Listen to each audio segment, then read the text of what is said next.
vamos a comenzar la clase ya. Hoy voy a empezar yo, beta-lactámicos, y después va a seguir la doctora Vanina y va a hablar sobre profilaxis. Voy a quitar mi video, así se pueden mostrar bien las imágenes.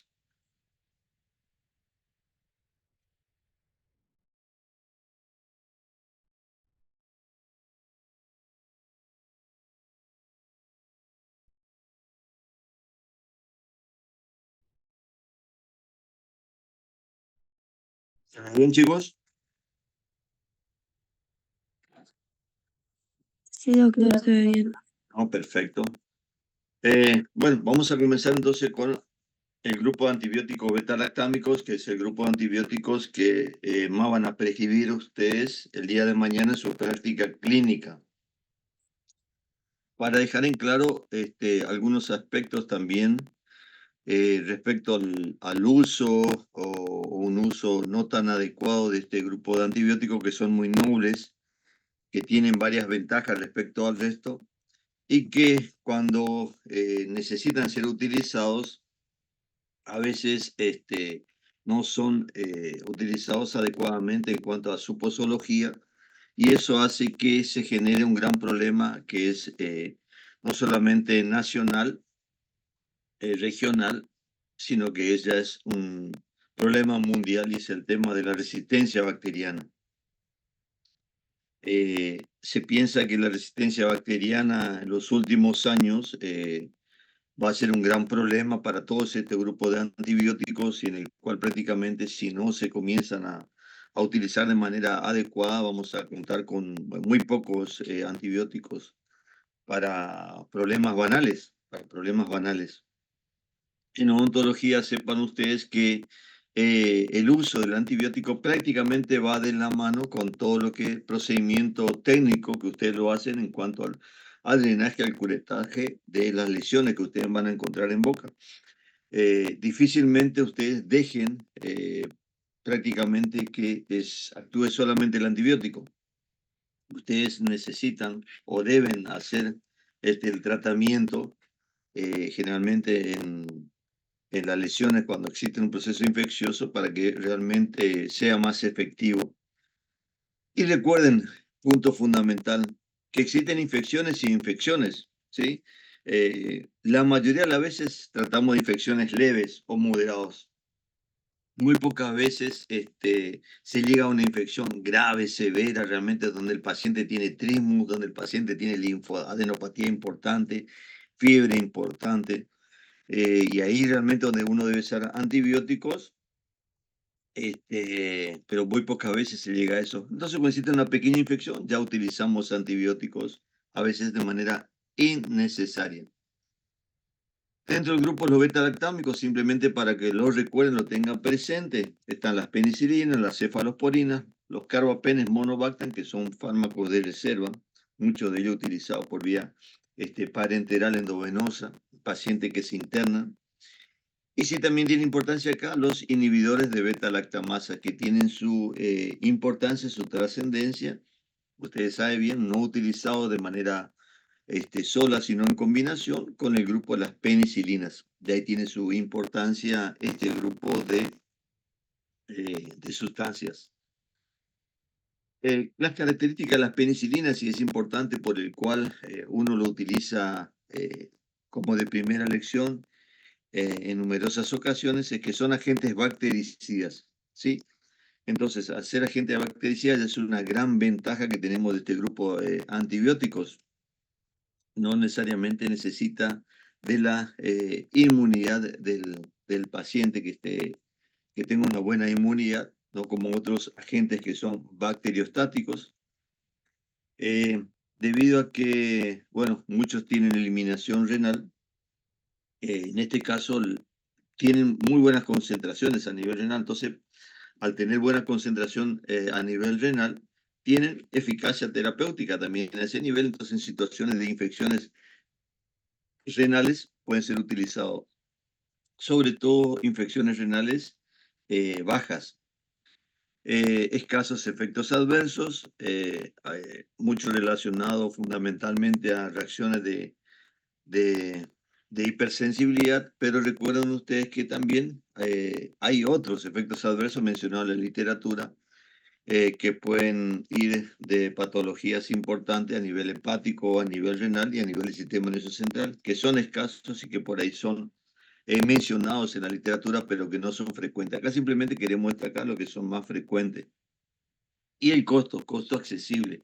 Eh, la disponibilidad del medicamento y la accesibilidad son cosas fundamentales de cualquier ministerio de salud para realmente utilizar esos medicamentos. De nada sirve tener un medicamento efectivo, un medicamento de primera línea, si el costo es relativamente alto y no tenemos disponibilidad. Y es lo que suele pasar en muchas ocasiones con diferentes grupos de medicamentos. En este caso de las penicilinas, por suerte, lo tenemos a disposición. Dentro del grupo de las penicilinas, si es que lo que tienen que recordar, tenemos las penicilinas naturales, que es la penicilina G, en dos tipos de sal, ¿sí? Sal sódica y sal potásica. Penicilina G o bencilpenicilina. A esas sales, penicilina G, se le agregó otra sustancia que le da cierta particularidad en el sentido que lo genera o crea como una sal de depósito, ¿sí? Así como hablamos de corticoides, acetato que le genera esa particularidad de depósito, en este caso también la procaína, la benzatina o benzatínica le dan esa particularidad. Esto hace que la bencilpenicilina benzatínica, su acción puede ser, puede durar hasta 28 días inclusive. Tiene una pequeña, por decirlo, no de ventaja, pero un pequeño cuidado, sí que debe ser una administración intramuscular profunda. Por lo tanto, el paciente debe tener una buena masa muscular. Se ha visto que en situaciones, sobre todo en chicos, con pequeña masa muscular, por ahí puede causar o puede llegar el lugar de la inyección a las zonas del paquete vasculonervioso y que puede llegar a dañar sobre todo el nervio. O sea que hay que tener mucho cuidado también a la hora de administrar, que es justamente una de las ventajas de la administración intramuscular. No cualquier persona puede realizarlo. Y sobre todo en este caso de esta penicilina, que es de depósito y que puede ocasionar un daño permanente a nivel del paquete vasculonervioso de la zona de los glúteos. Luego se generaron a partir de de esta penicilina G, penicilinas que pueden ser administradas por vía oral, que es la fenoximetilpenicilina o penicilina B. Lamentablemente la aparición de resistencia a nivel mundial, como le dije, no solamente nacional, regional, hace que prácticamente estos antibióticos, que serían los fármacos que tendríamos que prescribir en primera instancia, prácticamente están en desuso debido a la gran resistencia bacteriana. Cuando hablamos de estreptococos, hablamos de estreptococos piógenes fundamentalmente, el beta hemolítico. Y generalmente uno trata ese para evitar que se complique y que cause lesiones a nivel cardíaco o a nivel renal. Entonces, si bien por ahí nos faltan datos epidemiológicos en cuanto a su resistencia bacteriana, por ahí se prefiere utilizar otros tipos de antibióticos que demostraron ventajas en cuanto a su eficacia respecto a ese tipo de gérmenes fundamentalmente. Tenemos lo que son los penicilinasas resistentes o antiestafilococo. Esto debido a que al estafilococo prácticamente es uno de los que son resistentes. Y acá tenemos la oxacilina, dicloxacilina, meticilina. Muchos de ellos no se encuentran en nuestro mercado farmacológico. Sí, la de espectro ampliado, sí, la de espectro ampliado, donde tenemos la amoxicilina, la ampicilina, y en este caso también tenemos otra sal agregada a la ampicilina, que es la ampicilina benzatínica para ser administrado por vía intramuscular. Esa asociación. Recuerden ustedes que la amoxicilina es un derivado semisintético de la ampicilina, o sea, el primero que se generó fue la ampicilina. Luego, por una modificación estructural, bueno, se generó la amoxicilina y que ofrece ciertas ventajas a la ampicilina. Sabrán ustedes en cuanto, sobre todo, el punto de vista farmacocinético, más bien en cuanto a su eficacia. Entonces se prefiere utilizar la amoxicilina a la ampicilina. Después tenemos penicilina de espectro dirigido, que simplemente esto para que lo tengan, que lo recuerden, donde está la carbenicilina, ticarcilina, melocilina y piperacilina, en este caso dirigido a patologías ocasionadas sobre todo a nivel gastrointestinal, como enterobacterias. Estas, al igual que las penicilinas de espectro ampliado, tienen una particularidad que pueden estar asociados a los inhibidores de beta-lactámicos, lo cual eso es una importante herramienta a tener en cuenta, que ya vamos a hablar de eso. Cuando hablamos de espectro, no se confundan, es que un grupo de fármacos tenga un determinado espectro no significa que se lo utilice para esos determinados gérmenes. Entonces, ¿qué es lo que uno tiene que saber? Obviamente, para quienes actúan, pero debido a este gran problema de resistencia bacteriana, ¿se lo utiliza o no se utiliza para este tipo de situaciones? Entonces, nosotros lo que siempre hacemos, la salvedad, es mencionar, por un lado, el espectro y por otro lado, dónde está verdaderamente indicado. Si bien entonces este grupo de antimicrobianos, las penicilinas, la penicilina G, por ejemplo, que sería el fármaco prototipo, están para gram positivos, gram negativos aerobios, cocos, y bacilos gram positivos, se ha visto que en un principio actuaban contra anaerobios, ¿sí? No productores beta-lactamasas, y muchos de ellos anaerobios, obviamente, que se encuentran en la boca, exceptuando el Bacteroides fragilis. Muchos de ellos anaerobios hoy en día presentan resistencia bacteriana, es por eso que difícilmente uno utilice solamente este grupo de antibióticos de las penicilinas para tratar infecciones dentoalveolares o donde uno sospecha la presencia de anaerobios. Un germen o otro microorganismo importante es el Treponema pallidum, una espiroqueta, el agente etiológico de la sífilis, en el cual sigue siendo el fármaco de elección porque no ha mostrado todavía resistencia bacteriana hacia la penicilina. La amoxicilina, que es de espectro ampliado, no de amplio espectro, sino que se amplía su espectro del originario, en este caso la penicilina G, es para gram negativos, sobre todo bacilos gram negativos, donde está Haemophilus influenzae, Escherichia coli. De ahí se le agrega otras sustancias, otro microorganismo, digo, donde por ahí se utiliza también asociado con otros antibióticos. En el caso del Helicobacter pylori, por ejemplo, la agente causal de úlceras gastroduodenales. Y también en otras infecciones gastrointestinales provocadas por salmonelas o shigella. Y lo mismo que habíamos dicho de los antibióticos de espectro dirigido, donde están ahí los microorganismos entre bacterias, proteos, Klebsiella, pseudomonas. Acá me quería detener un ratito, y dentro de los inhibidores de beta-lactamasa, ¿cuáles son? Ácido clavulánico, taxoactán y sulbactán.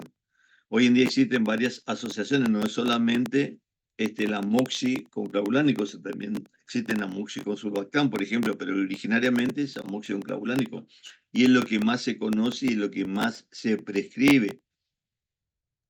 El tema es que, bueno, cuando existe resistencia bacteriana, obviamente el fármaco pierde su efectividad, entonces se trata de asociar a uno de estos inhibidores de beta-lactamasas. Esta combinación es bien tolerada, se pueden administrar tranquilamente. De por sí, un efecto adverso asociado a la amoxicilina es gastrointestinal y puede ser un poquito más frecuente cuando se le asocia al clavulánico. También puede ser más frecuente ese efecto gastrointestinal de diarrea, náuseas, vómitos, distensión abdominal. Pero otro efecto que se le agrega es aumento de las transaminasas hepáticas. Y es algo que hay que tenerlo presente. O uno tiene que evaluar al paciente que tenga antecedentes de una alteración hepática, alguna afección que cause aumento de las enzimas hepáticas. Existen muchas situaciones que pueden causar aumento de las enzimas hepáticas, este, o infecciones o hepatitis colestásica con ictericia, y que uno lo tiene que tener presente cuando uno va a prescribir estas asociaciones. Entonces, uno debe prescribir justamente este medicamento de las penicilinas con los IBL, los inhibidores de beta-lactamasa, en forma racional. ¿Qué significa eso? Cuando realmente se sepa que existen gérmenes que producen enzimas beta-lactamasas. Son agentes, recuerden esto, de reserva. Es un arma que tenemos nosotros cuando tenemos gérmenes que son productores de beta-lactamasa, sino utilizar, como siempre, la amoxicilina sola. Algo que es fundamental y que siempre repito al grupo es conocer el antecedente del paciente. Recuerden ustedes eso. Hay gentes que toman porque sí, antibióticos, o porque le dan los vecinos, o porque le dan los padres, se automedican y se autoprescriben esos pacientes. Y hay otros que no lo toman. Entonces, ese antecedente es importante a la hora de prescribir ese medicamento, sobre todo en combinación, penicilinas con los IBL. Esto simplemente para recordar respecto a cómo actúan. ¿Se acuerdan ustedes que tiene una unión de las penicilinas con proteínas fijadoras de la penicilina en la membrana citoplasmática? Una vez que se une a esa proteína fijadora, inhibe la transpeptidación y se inhibe la síntesis de peptidoglicano y no se termina de formar la pared celular. Y así la célula muere. A su vez se activan autolisinas y que rompen la pared celular. Eso más o menos en cuanto a la farmacodinamia, y viene al caso por el hecho de que es importante tenerlo presente a la hora de resistencia bacteriana. ¿Dónde puede estar ubicada esa resistencia bacteriana? Que ya lo vamos a ver. Respecto en líneas generales a la farmacocinética, existen particularidades de algunas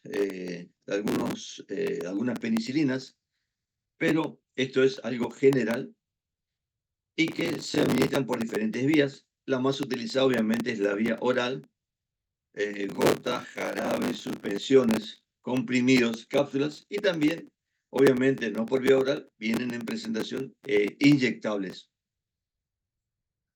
Excepto la amoxicilina, todas las penicilinas orales interaccionan con los alimentos. ¿Qué significa esto? Simplemente que cuando uno prescribe una penicilina, debes darla alejado de los alimentos. No así se ha visto con la amoxicilina. Eso hace que sea uno de los fármacos más prescriptos dentro del grupo de las penicilinas. Si bien tiene una buena distribución en todo el organismo, sepan ustedes que en la zona del hueso cuesta más tener buena concentración, no atraviesan la barrera prácticamente hematoencefálica, salvo que existan situaciones de inflamación. En esos casos, obviamente, ya se utiliza penicilina por vía endovenosa, pero bueno, es otra consideración. Y atraviesan sobre todo la barrera placentaria. No tiene efecto teratogénico, entonces son fármacos indicados o son fármacos de elección también la embarazada. Otro punto a favor que tienen este grupo de antibióticos. El metabolismo tiene un metabolismo fundamentalmente de conjugación, ¿sí? Y la mayoría se elimina a nivel hepático, renal, por filtración glomerular. Entonces, ¿qué significa esto? Que cuando se altera la filtración glomerular, por ahí uno debe tener cierto cuidado en cuanto a la posología de la administración, ¿sí? Existe un límite más o menos de 30, 50 mililitros de creatinina, se habla de filtrado glomerular, para decir que modificar o no la posología de desde el grupo de antibióticos, pero bueno, eso es más específico para dejarlo, estudiarlo en los talleres cuando veamos. Eh, pero generalmente se eliminan por vía renal, es importante, y las dosis o el principio activo que llega a nivel renal tiene actividad terapéutica, razón por la cual puede ser utilizada en infecciones renales no complicadas, no complicadas. Y bueno, lo que le había mencionado anteriormente, el tema de resistencia bacteriana, son varios tipos de resistencia que puede ocurrir. Uno de ellos es que no lleguen al sitio de unión, no se unan a su proteína fijadora de la penicilina, que esa proteína modifique su sitio de unión, que excita una bomba de egreso una vez que ingresa al citoplasma, que excita una bomba que lo saque de vuelta. Pero lo más importante, y justamente el tema, es en este caso de los beta-lactámicos y la inactivación del antibiótico por enzima beta-lactamasas.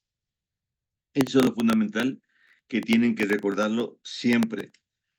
Y sobre todo que existen beta-lactamasas y beta-lactamasas. O sea, no es lo mismo las que son provocadas, por ejemplo, por estafilococos, por el Haemophilus influenzae, por el E. coli, donde esas beta-lactamasas se relacionan fundamentalmente con penicilinas y no con cefalosporinas. Entonces, si el paciente, supongamos, presenta una resistencia bacteriana de una infección de las vías respiratorias alta, sí, o en el caso de la E. coli, de las vías urinarias, posiblemente, y uno está dando antibiótico penicilina, posiblemente presente resistencia bacteriana a las penicilinas, pero no a la cefalosporina. En ese caso, la cefalosporina, que son fármacos alternativos, ahí serían fármacos de elección. Hay patologías que son provocadas por microorganismos y que son más graves, como por ejemplo las pseudomonas. En ese caso, las pseudomonas, las beta-lactamasas provocadas por pseudomonas o enterobacterias, en ese caso sí hidrolizan a ambas, penicilinas y cefalosporinas. Entonces, en esos casos ya pensar utilizar otro tipo de, de antibióticos, otro grupo de antibióticos. Los estafilococos y las pseudomonas son realmente gérmenes muy resistentes y pueden afectar diferentes partes del organismo. Y cuando afectan sobre todo las vías respiratorias bajas, realmente, y son intrahospitalarias, son muy difíciles de tratar. Y a veces se ve hacer utilizar muchísimos antibióticos considerados de reserva y que obviamente no siempre se cuenta con esos antibióticos. Como yo le dije, efectos adversos van a ver que tienen muchísimos efectos adversos, pero simplemente destacamos los más importantes. Por un lado, o lo más frecuente, digo, por un lado los efectos adversos a nivel gastrointestinal, diarrea, náusea, distensión abdominal, flatulencia. Mucho de ello relacionado a que ustedes saben que en la absorción de los medicamentos no se absorben todo, ¿sí? Si uno pone una determinada concentración, digamos, en el caso de la amoxicilina, 500 miligramos, no se absorbe toda la dosis que uno da, siempre queda algo a nivel gastrointestinal. ¿Y eso que provoca fundamentalmente? Alteración de la flora intestinal. Y esa alteración del flora intestinal, todo el problema que ocasiona muchas veces a ese nivel. Y lo otro es el estado de la hipersensibilidad. Hipersensibilidad que la frecuencia puede ir del 1 o al 10% y que puede pasar por simple urticaria, ¿sí? Picazón, máculas, hasta fiebre, dolores articulares y llegar a angioedema y anafilaxia. De acuerdo a la bibliografía o a los lugares, ese porcentaje de anafilaxia puede variar, pero en línea general lo que tienen que recordar ustedes es que sería lo más grave en cuanto al efecto adverso del paciente. Entonces, cuando uno va a dar una penicilina, tiene que preguntar si no tuvo una reacción de anafilaxia anterior. Puede ser que haya tenido solamente una reacción de urticaria, ¿sí? De picazón, la aparición de máculas y que haya quedado ahí. O sea, hay que ser precavido en esas situaciones. Pero si el paciente ya tuvo, obviamente, una reacción de anafilaxia, ni pensar en utilizarlo 2 veces, ni pensar en utilizarlo. Por lo tanto, las contraindicaciones serían ese antecedente de hipersensibilidad. Interacciones, bueno, lo primero, y como yo le dije anteriormente, debido a que queda cierta cantidad a nivel intestinal y que altera la flora intestinal, con los anticonceptivos orales que necesitan de la flora intestinal normal para llevar a cabo su efecto farmacológico. Probenecid, que es una sustancia que compiten con las penicilinas. No solamente se eliminan por filtración glomerular, sino también en algunos casos por secreción tubular activa. Entonces, al eliminarse por secreción tubular activa, puede competir con Probenecid, que se elimina de esa manera, por secreción tubular activa. Anteriormente, cuando existían las penicilinas naturales y que se tenían que administrar, imagínense, por vía parenteral cada 4 horas, esa sustancia se administraba conjuntamente para que perdure más tiempo en plasma, que aumente su vida media plasmática. Entonces, el Probenecid era una sustancia que se utilizaba justamente para aumentar la vida plasmática de las penicilinas, antes de las penicilinas obviamente sintéticas y semisintéticas. Y otra sustancia, el aropurinol, que, que causa un aumento de la toxicidad y manifestaciones, sobre todo a nivel cutánea de esta sustancia. Indicaciones. Bueno, vamos a tener muchísimas indicaciones. Lo primero que puse, las indicaciones dentoalveolares, pero muchas infecciones están relacionadas con las vías respiratorias superiores e inferiores. Sífilis, como la había dicho anteriormente, infecciones de la piel, infecciones urinarias y otras infecciones con otro tipo de manejo diferente, específico, que simplemente es para mencionarlo: endocarditis, meningitis, o en caso de profilaxis en pacientes esplenectomizados, pacientes que por una determinada situación, por ejemplo, un trauma, un accidente, hayan pedido el órgano, el vaso. Y bueno, en ese caso generalmente se utilizan como profilaxis tipo de antibiótico, o en aquellos pacientes que tuvieron una afección, una infección a nivel eh, una faringitis, por ejemplo, y por Streptococcus pyogenes, y tuvieron o lesionaron, mejor dicho, el corazón o a nivel renal. Y se suele utilizar penicilina de depósito en esos casos, en pacientes con antecedentes de fiebre reumática. Pero bueno, son situaciones específicas que no hace al caso de ustedes. Y bueno, y acá si nos detenemos un ratito, es para mencionarles respecto a la posología de algunos antibióticos, los más utilizados. No necesariamente siempre se van a utilizar por vía oral las penicilinas.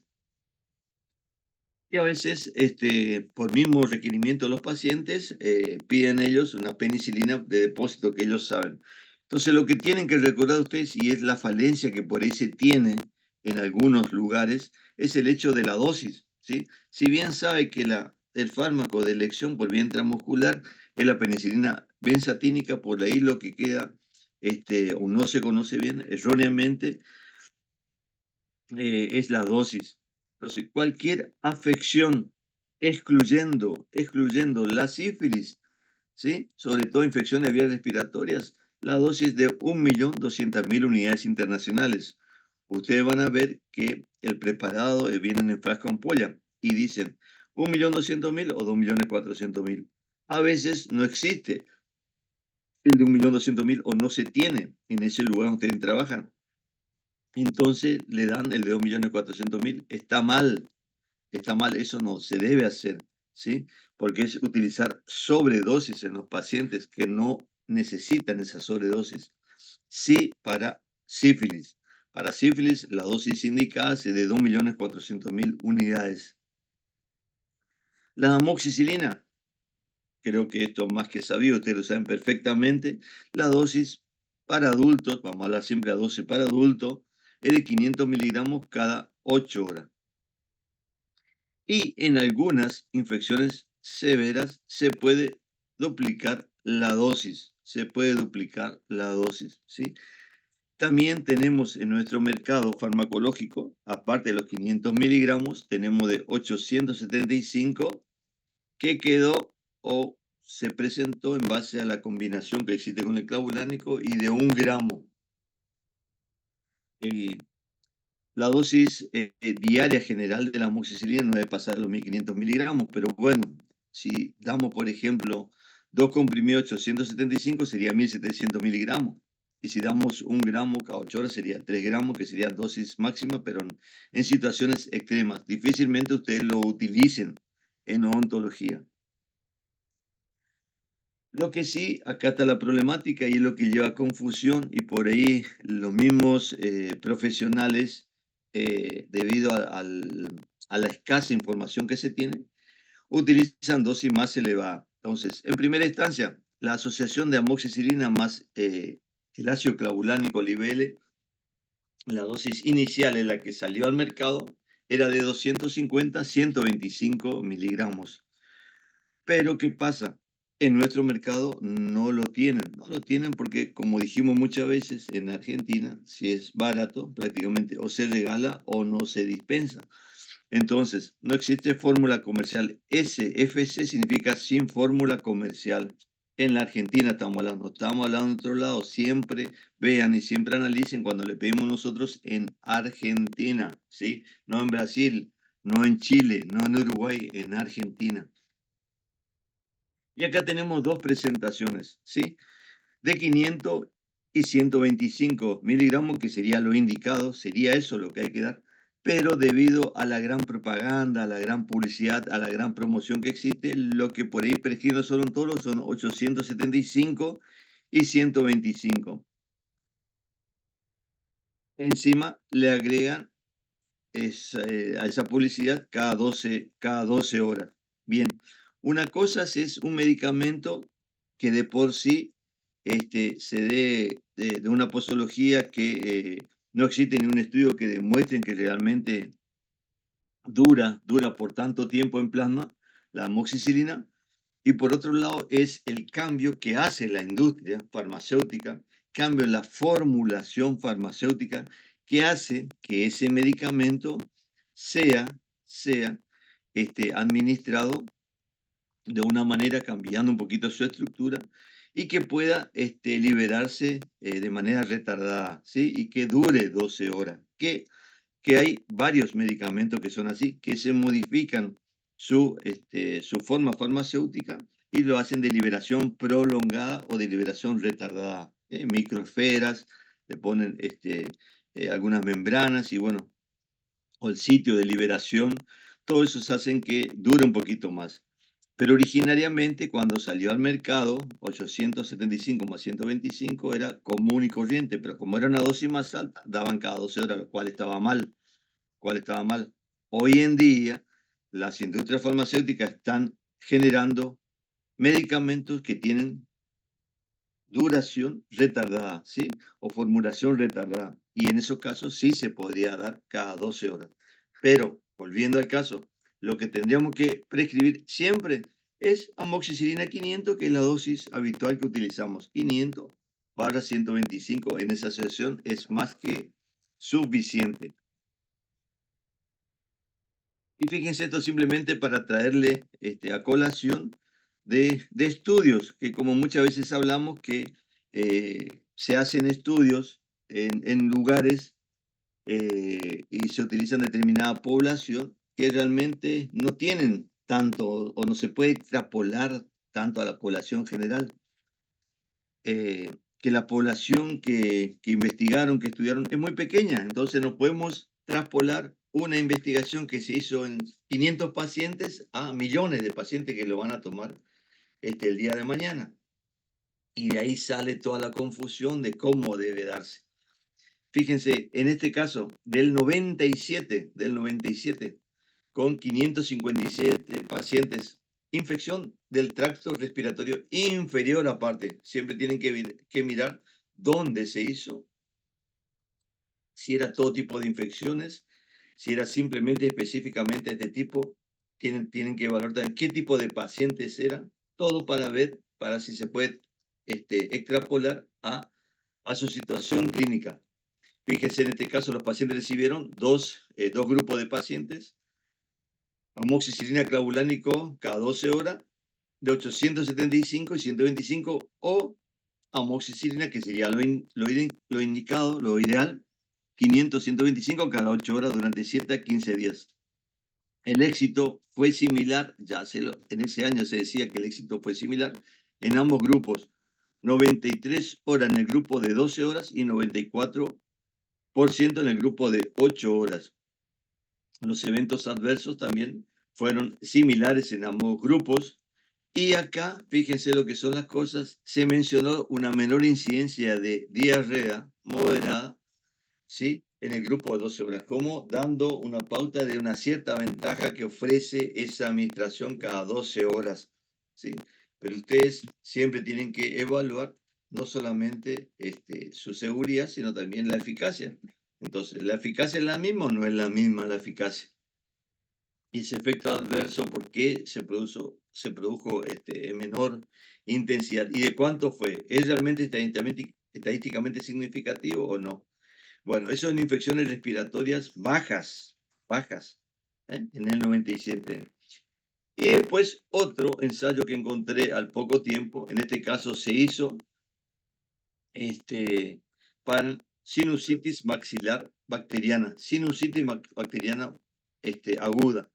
Se utilizaron los mismos, amoxi 875, maclavulánico 125 cada 12 horas, con lo mismo, pero de 500 miligramos más 125 cada 8 horas. Los resultados mostraron que el éxito clínico del tratamiento fueron similar en ambos grupos, 93-88% en el grupo de 8 horas. Entonces, en este caso, ellos sugieren, los autores sugieren que la administración cada 12 horas es tan eficaz y segura que la administración cada 8 horas. Es tan eficaz y segura que la administración cada 8 horas. Entonces, no te dice que sea mejor, es lo mismo. Entonces, ¿para qué le vamos a dar una dosis máxima superior al paciente si realmente es similar a lo que tenemos? ¿Sí? No sé si se entiende lo que les quiero decir. Entonces, todo eso tienen que analizar cuando se presentan trabajos, ensayos clínicos de estos medicamentos que después dicen, bueno, esto es lo que se utiliza, pero ¿dónde me mostraste vos que es más eficaz, que es más seguro? Darle esto. ¿Existe una diferencia sustancial o simplemente no hay nada, prácticamente diferencia sustancial?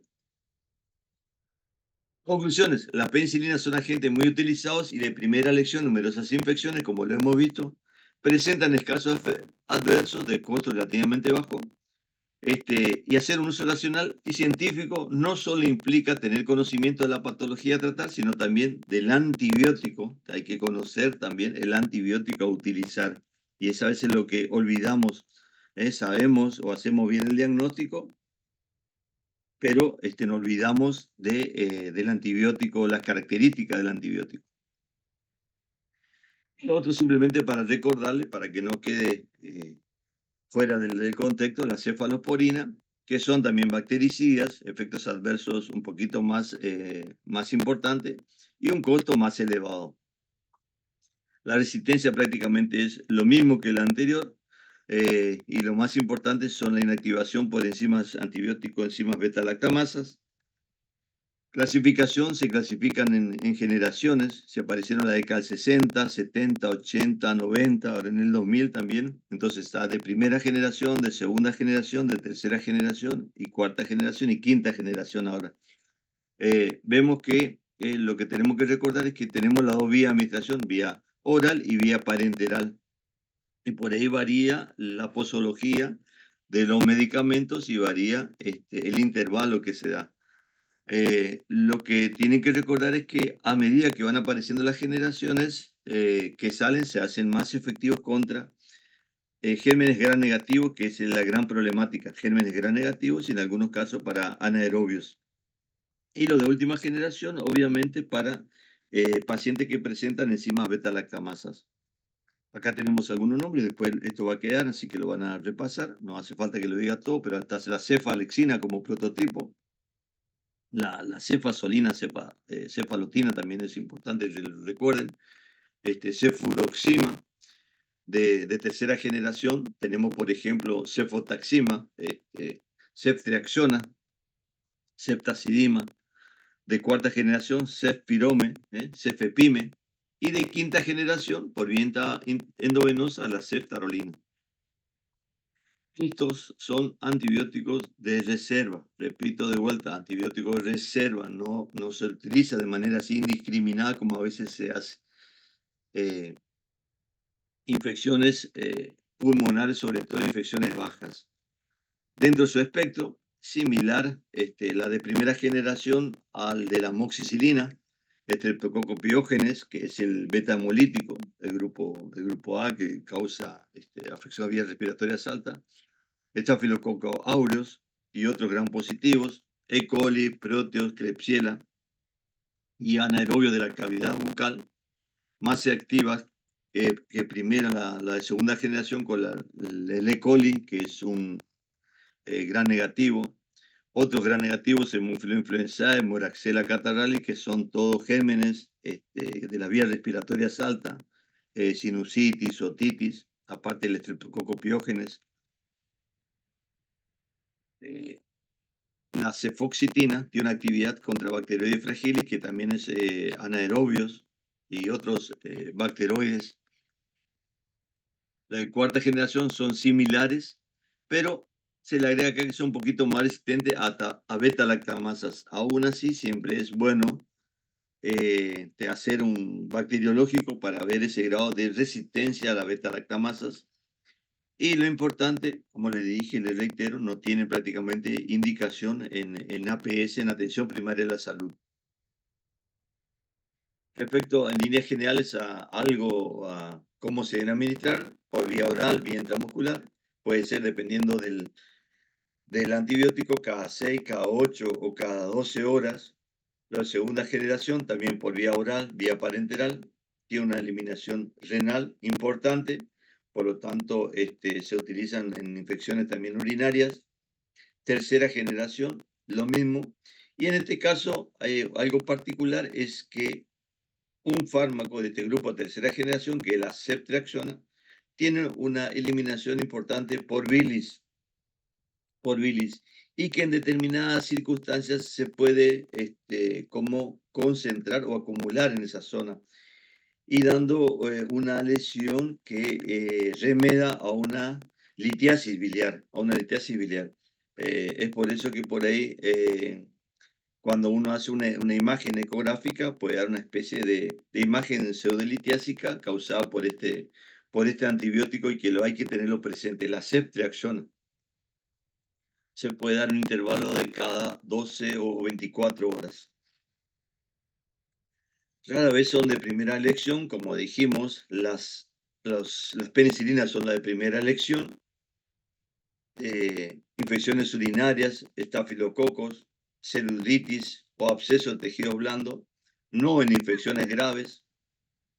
La cefazolina se da generalmente elección para profilaxis quirúrgica, pero en este caso, profilaxis quirúrgica, patologías cardíacas, es importante. La cefazolina en este caso. Más activa, como le dije, en patologías como sinusitis, otitis o infección urinaria baja. La cefoxitina para anaerobios como bacteroides fragilis, que ya lo había dicho anteriormente, estaba ya en otra diapo. Lo de tercera generación, aparte de los gran negativos para anaerobios, ¿sí? Y algo más que le agregamos acá, la ceftriaxona, ¿sí? Para una ETS. Entonces, la ceftriaxona puede ser utilizada en este caso con una sola dosis, es más que suficiente. Antes, para la ETS de elección era la penicilina, pero debido a la aparición de resistencia bacteriana, hoy en día más se prefiere la ceftriaxona, con una sola dosis aplicada por vía intramuscular es más que suficiente. Y bueno, y para ir terminando, Recordemos, como yo le dije en principio, la gran diferencia de esto, que bueno, que no es que mejora su actividad a las penicilinas y que por el contrario tiene mayores efectos indeseables.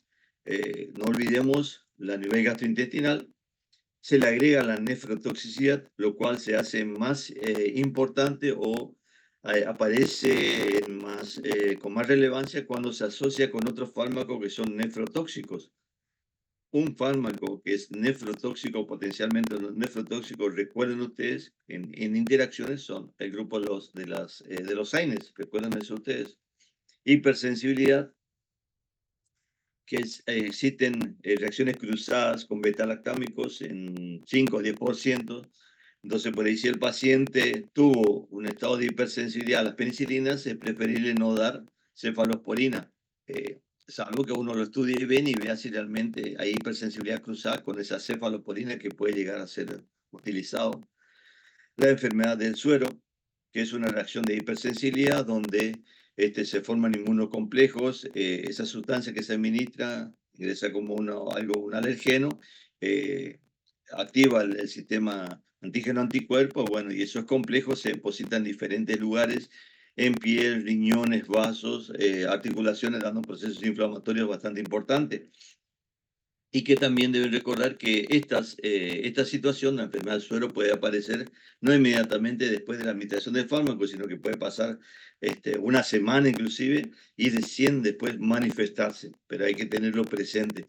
Y la pseudolitiasis biliar, como yo le dije, de la ceftriaxona, que también es otro efecto de la cefalosporina. Aparte de lo que yo le mencioné de los AINES, otros fármacos que también son potencialmente nefrotóxicos, los aminoglucósidos, la furosemida, interacciones con, aparte de los anticonceptivos orales, como la mayoría de los antibióticos, también con la warfarina. Entonces, por último, y para ir terminando, ¿qué hacen en odontología?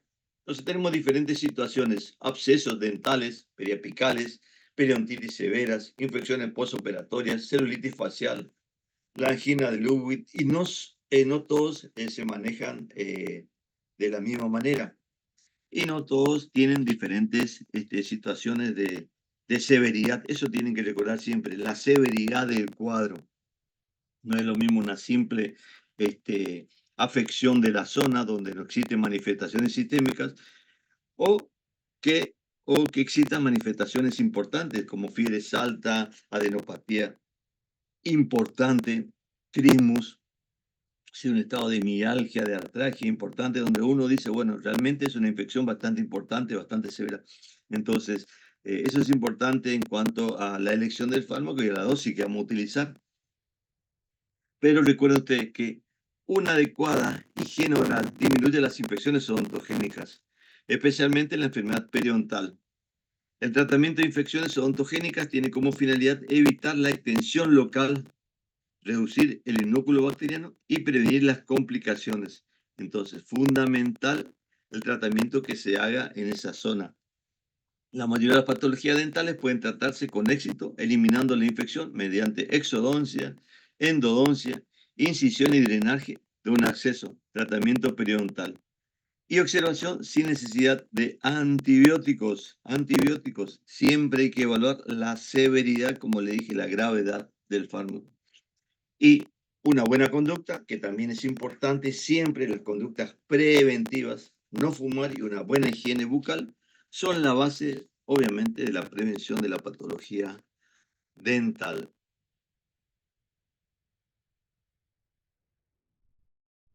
Muy bien. Ahora viene la doctora Vanina. Ella le va a seguir con profilaxis de antibiótico y cualquier duda vayan viendo y lo vamos analizando después en los talleres, en la próxima clase. Bueno, yo me tengo que retirar porque tengo que ir a trabajar. Nos vemos, chicos. Que tengan un buen No, día. Luego. gracias, profe. Luego. Bueno, buenos días, chicos, ¿cómo están? ¿Se escucha? Sí, Doc, se escucha. Bien, les voy a compartir el Power.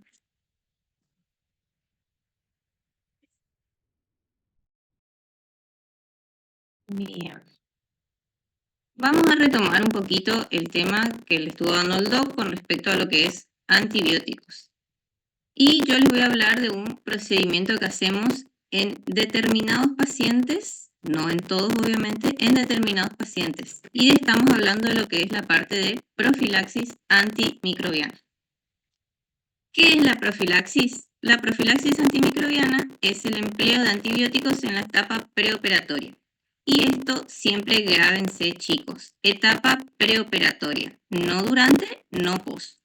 Con la finalidad de tener un nivel importante de fármacos en los tejidos durante la intervención que vamos a realizar, así como también para mantener dicho nivel del antibiótico durante un breve periodo postoperatorio.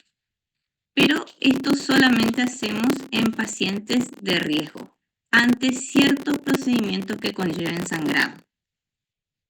Entonces, ¿qué es la profilaxis? Es el empleo de antibióticos en la etapa preoperatoria, con la finalidad de tener un nivel importante de antibiótico en los tejidos durante la intervención y mantenerlo durante un breve periodo de tiempo postoperatorio.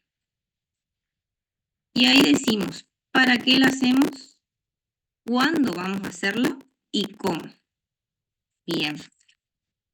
¿Cuándo hacemos? Cuando tenemos un paciente que tiene disminución de las defensas, o sea, todo paciente que esté inmunocomprometido.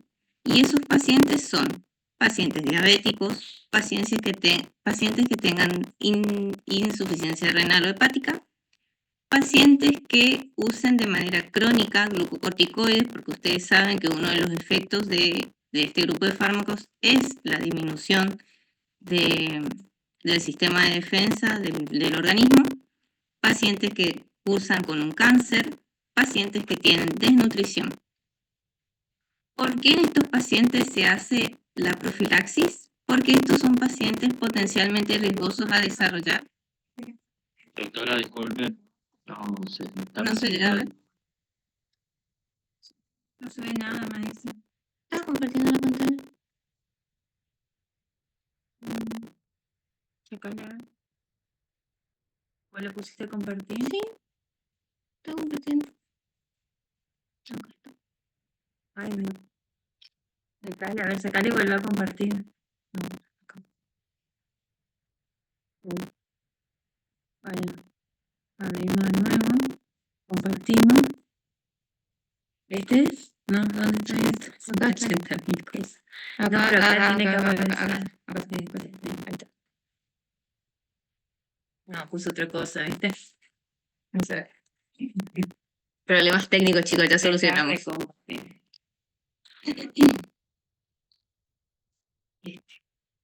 ¿Ese yo apreté y por qué no ando? ¿Así? Sí. Ay, bueno, a veces capricho sin bien. Ahí fíjense, chicos, si aparece. ¿Se llega a ver? Sí, Aparece ahí. Sí, estará. Bueno. Vamos retomando. ¿Dónde nos quedamos? Bien. ¿Cuándo realizamos profilaxis? Todos estos pacientes de riesgo son pacientes que tienen una disminución bastante importante de las defensas. Entonces, son propensos a desarrollar algún tipo de infección. En este caso, la más grave sería un riesgo de endocarditis bacteriana. También los pacientes trasplantados tienen este riesgo porque son pacientes que toman medicación para inmunosuprimir las defensas del cuerpo para que no me rechace ese órgano que ellos recibieron. Entonces, por lo tanto, estos pacientes también tienden a ese riesgo. Entonces, todo lo que sea paciente de riesgo, se hace profilaxis. De igual manera, hoy en día la diabetes, paciente diabético compensado, acá en nuestra región, se hace profilaxis, más allá de que esté compensado, porque está discutido eso. Hay artículos científicos hoy en día que dicen que no, que el paciente diabético compensado no necesita realizarse una profilaxis antimicrobiana, pero por una cuestión de seguridad es preferible hacérselo, y más en nuestra región, porque nosotros no sabemos cómo se maneja el paciente con respecto a su medicación. Entonces, por eso el paciente diabético, si bien les van a decir que no es necesario, es preferentemente que sí. Y esto que lo tengan bien grabado para toda su carrera, para toda su vida, porque el paciente diabético es súper complejo de tratar, chicos, y es muy propenso a generar infecciones, ya sea por un procedimiento dental o ya sea por el simple hecho de haberse colocado un antibiótico o un analgésico vía intramuscular. Bien. Ahora, pacientes para quienes se recomienda la profilaxis antibiótica. Tenemos, como ya les dije anteriormente, todo paciente de riesgo, que son portadores de válvulas protésicas o materiales utilizados para las reparaciones de válvulas cardíacas, pacientes con antecedentes de endocarditis previa, por eso siempre es importante hacer bien la historia clínica del paciente, pacientes con cardiopatías congénitas, pacientes con cianóticas no reparadas quirúrgicamente.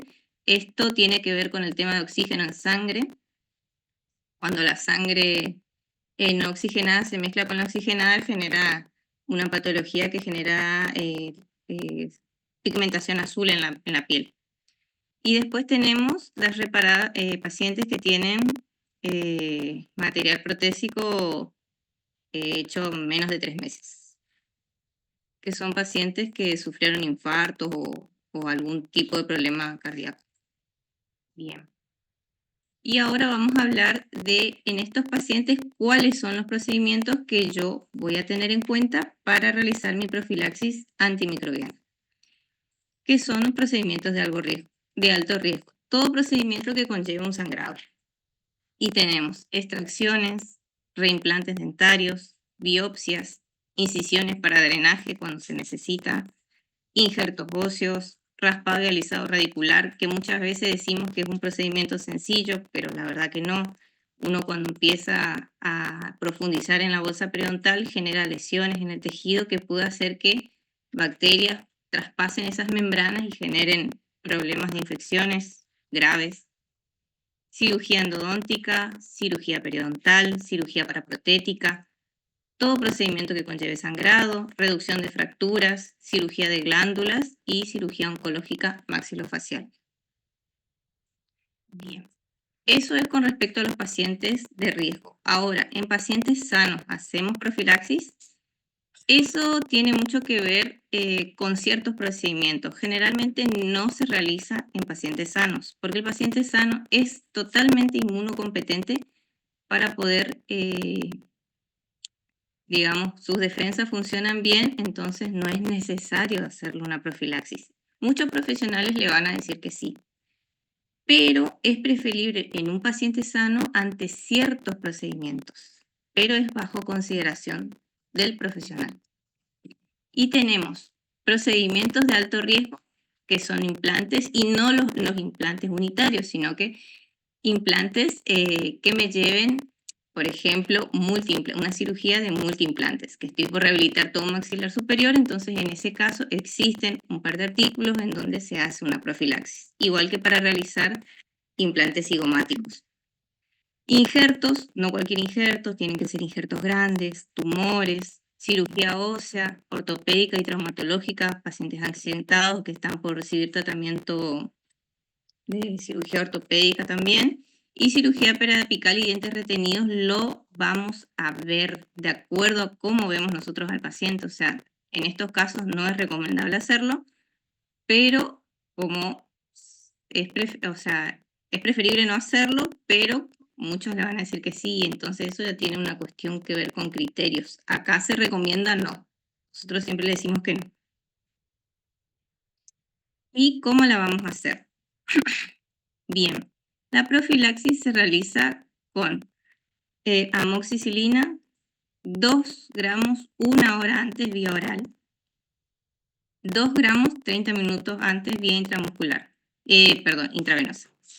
La vía oral siempre, chicos, todo procedimiento que es programado vía oral. Esto para los pacientes que no son alérgicos a la penicilina. Ahora, si yo tengo un paciente que tiene antecedentes de ser alérgico a la penicilina, le voy a dar clindamicina de 600 miligramos 1 hora antes vía oral, media hora antes intravenosa, o acitromicina de 500 miligramos 1 hora antes vía oral, 1 hora antes vía intravenosa. Esto siempre se pregunta, chicos, así que esto siempre anótenlo y recuérdenlo siempre. ¿Y por qué es importante? Porque hoy en día hacerlo a conciencia es muy importante porque hoy en día tenemos muchos casos de bacterias multiresistentes. O sea, hay una alerta mundial con respecto a lo que es que no hay antibióticos, las bacterias vienen multiresistentes y cada vez hay menos antibióticos que generen efecto. Entonces, muchos pacientes terminan muriéndose o generando cuadros graves justamente por este tipo de problemas. Así que bueno. Y bueno, el uso excesivo de antibióticos es un riesgo para todos. Bien, ¿alguna pregunta, chicos? Ahí tienen la bibliografía.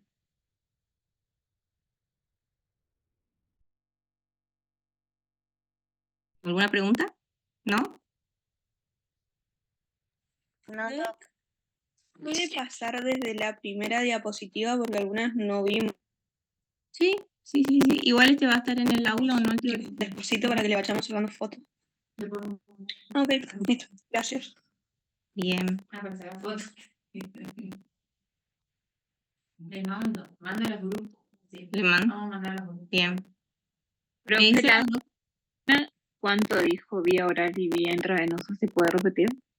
¿Cuál? ¿La Moxi? No, la acitromicina. La citromicina de 500. 500 miligramos. Vía oral. Una hora antes, vía oral. Y Una media- hora antes de oral. Y Sí. media hora antes, intravenosa. Ok. La única presentación que van a encontrar acá es la vía oral. Intravenosa en la citromicina no hay, solamente vía oral. Es la única presentación que tenemos nosotros acá disponible.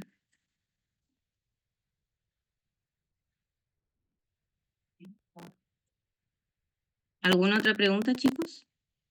Se les va a mandar el power a los grupos. El power de profilaxis se les va a enviar. ¿Alguna duda o pregunta?